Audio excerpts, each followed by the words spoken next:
Hello दोस्तों, मैं देवांश प्रजापति एक बार फिर से स्वागत करता हूं आपका अपने चैनल देवांश क्लासरूम में। तो दोस्तों, हमने स्टार्ट किया था कैल्शियम चैनल ब्लॉकर, और कैल्शियम चैनल ब्लॉकर का हमने बेसिक्स इन्फॉर्मेशन जो थी उसकी, जो उसका मैकेनिज्म था, फर्स्ट वीडियो में पढ़ा।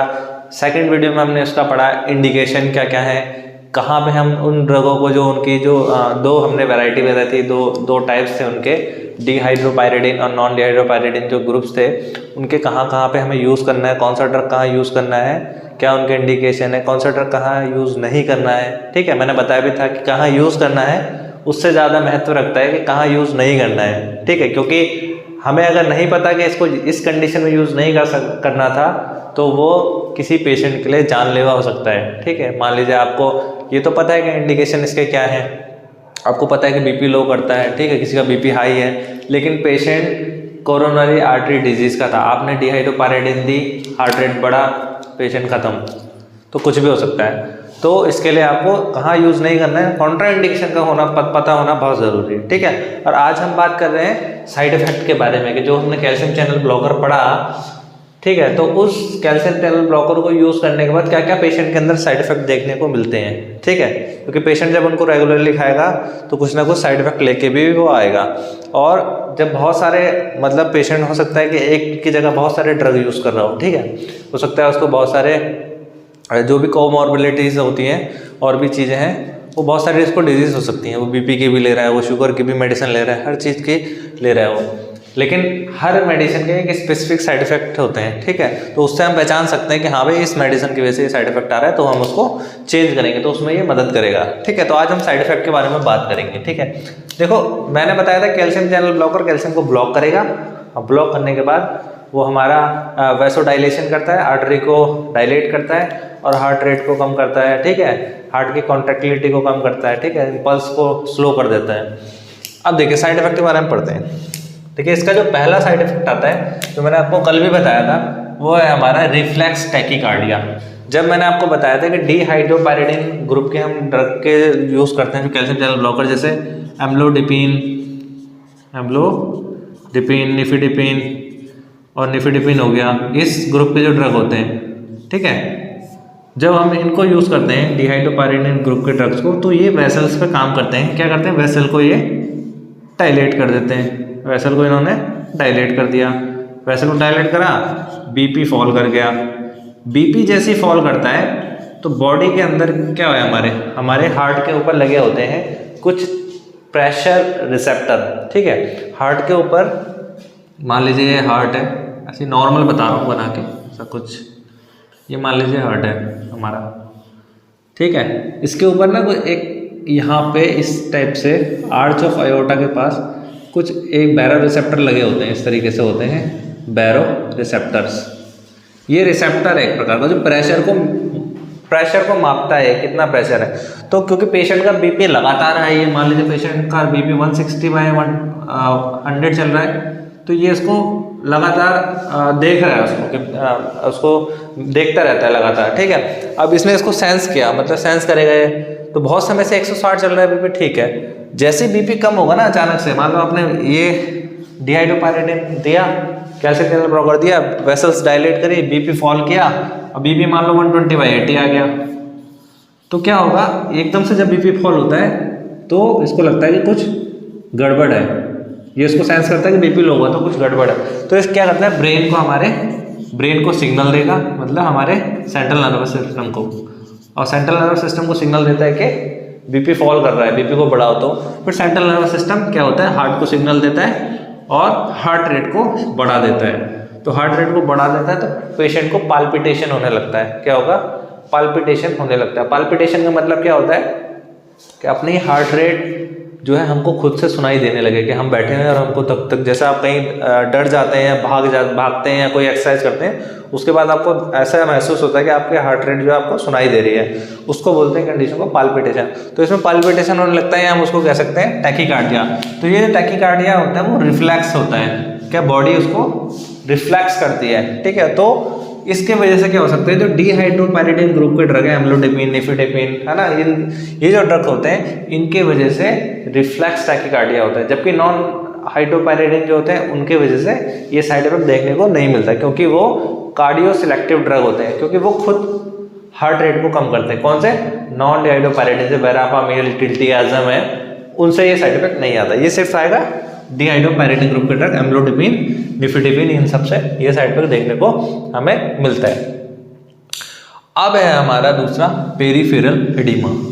पेरिफेरल एडिमा, पेरिफेरल एडिमा में क्या होगा, हमारे जो पेरिफेरी है नीचे जो हमारे हमारे पैरों में क्या हो जाता है, इसमें पेशेंट के आपको देखने को मिलेगा उसमें फ्लूइड रिटेंशन होने लगता है। मतलब वो उसके एंकल में क्या होगा, स्वेलिंग आने लगती है। पेशेंट के क्या होगा, एंकल में, लोअर एक्सट्रीमिटीज में स्वेलिंग आने लगी। अब स्वेलिंग क्यों आएगी, क्योंकि भाई यहाँ पे ना वैसोडाइलेशन कर रहा है जो हमारा कैल्शियम चैनल ब्लॉकर है।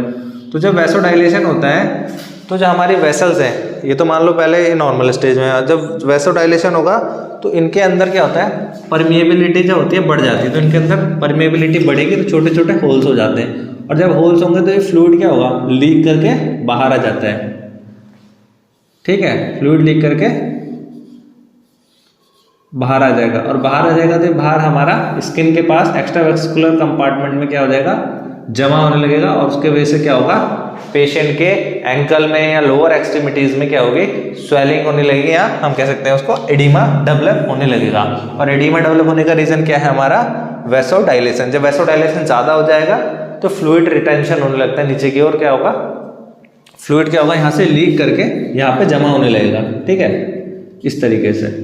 तो इसकी वजह से क्या होगा, पेरिफेरल एडिमा हमें देखने को मिलता है। स्क्रीन में आप देख रहे होंगे जो जैसा दिख रहा है आपको, इसके लेडीज़ के एंकल में क्या है और पूरे लेग्स में क्या है, एडिमा देखने को मिल रहा है। तो ये एक साइड इफेक्ट होता है हमारा किसका, हमारा कैल्शियम चैनल ब्लॉकर का। और मेनली कौन सा कैल्शियम चैनल ब्लॉकर, हमारा डिहाइड्रोपायरिडिन ग्रुप का, क्योंकि वो बहुत ज़्यादा उनका इफेक्ट किस पे होता है, वेसल्स, वैसोडाइलेशन का वो काम करते हैं।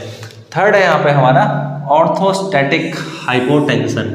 अब ऑर्थोस्टैटिक हाइपोटेंशन क्या होता है, देखिए पेशेंट आपके पास आया, बीपी बढ़ा हुआ था, आपने सब कुछ चेक करा, बीपी देखा, पल्स रेट देखी, सब कुछ उसका चेक करा, ईसीजी किया, ठीक है, आपने उसको मेडिसिन दे दिया, आपने उसको मेडिसिन दिया।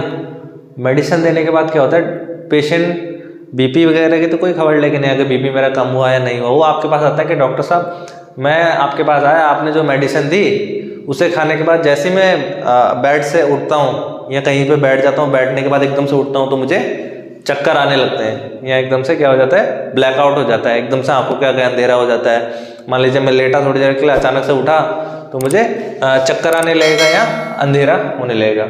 अब इसमें क्या हो रहा है इस कंडीशन में, तो यहाँ पे क्या हो रहा है पेशेंट के साथ, देखिए मैं बताता हूँ आपको यहाँ पे क्या पोजीशन हो रही है ऑर्थोस्टैटिक हाइपोटेंशन में। ऑर्थोस्टैटिक हाइपोटेंशन, देखिए पेशेंट जो है हमारा, मान लीजिए पेशेंट हमारा ये लेटा हुआ है, ठीक है, ये पेशेंट लेटा हुआ है इस तरीके से, ये लेटा हुआ है, ठीक है, पेशेंट लेटा हुआ है। तो इस टाइम क्या होगा, ग्रेविटी के यहाँ पे क्या होगा, जो ब्लड है बॉडी के अंदर, जो ब्लड है उसकी सप्लाई इस तरीके से होगा, इस तरीके से वो उसके ब्रेन तक प्रॉपर सप्लाई उसकी हो रही होगी, ठीक है। लेकिन जैसे ही स्टैंडिंग पोजीशन में आएगा, ग्रेविटी की वजह से क्या होगा, सारा जो फ्लूइड है या ब्लड है वो एकदम से क्या होता है नीचे की ओर ग्रेविटी की वजह से भागता है। तो ब्रेन की ओर क्या होती है, ब्लड की सप्लाई क्या हो जाती है, ब्लड की सप्लाई क्या हो जाती है, डिक्रीज हो जाती है। अब डिक्रीज क्यों हो रही है, नॉर्मल कंडीशन में क्या होता है, हम लोगों के जो जैसे हम तो मैं फिट है एकदम, तो उनमें क्या होगा, जैसे हम लेटे हैं तब तो ठीक है, जैसे हम खड़े होते हैं तो वैसो कॉन्स्ट्रिक्शन होता है, जैसे ही फ्लूइड नीचे की ओर जाता है वैसो कॉन्स्ट्रिक्शन होता है, जैसे कि ये वेसल्स हैं हमारी, ठीक है, जैसे ही फ्लूइड नीचे की ओर जाता है, पेशेंट खड़ा मतलब कोई बंदा खड़ा होता है तो इनमें कॉन्ट्रैक्शन होता है, इस तरीके से कॉन्ट्रैक्ट करती है और फ्लूइड जो है ब्लड है ऊपर की ओर जाने लगता है और फिर ब्रेन को प्रॉपर सप्लाई मिलती है।